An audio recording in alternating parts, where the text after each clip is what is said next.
Alam nyo ba na itong motor namin ay maglilimang taon na pero tingnan nyo naman, mukhang bagong bago pa. At wala kayong makikita na mga namumuti-muti dyan sa kada sulok-sulok niyan. Tingnan nyo naman, napakakintab. At ito lang naman ang sikreto para laging mukhang bago ang mga motor nyo.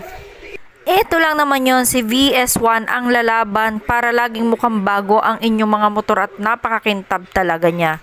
Simula nang binili namin tong motor na ito, palagi yan ini-sprayan ni boss ng VS1 every time na nililinisan niya. Kaya naman, tingnan nyo, palagi mukhang bago ang motor namin. At kahit makita nyo yan sa personal, talaga naman mukhang bago pa siya kahit yan ay maglilimang taon na. Simula talaga na nagkameron kami ng motor, BS1 na talaga ang ginagamit namin na pang-spray sa motor namin. Dahil ito talaga ang mag-aalaga at magpuprotekta sa mga motor nyo para laging mukhang bago at napakakintab palagi. Kaya naman kung bet nyo din ito, ilalagay ko yung link dyan sa baba, i-check out nyo na lang yan dyan sa Yellow Basket.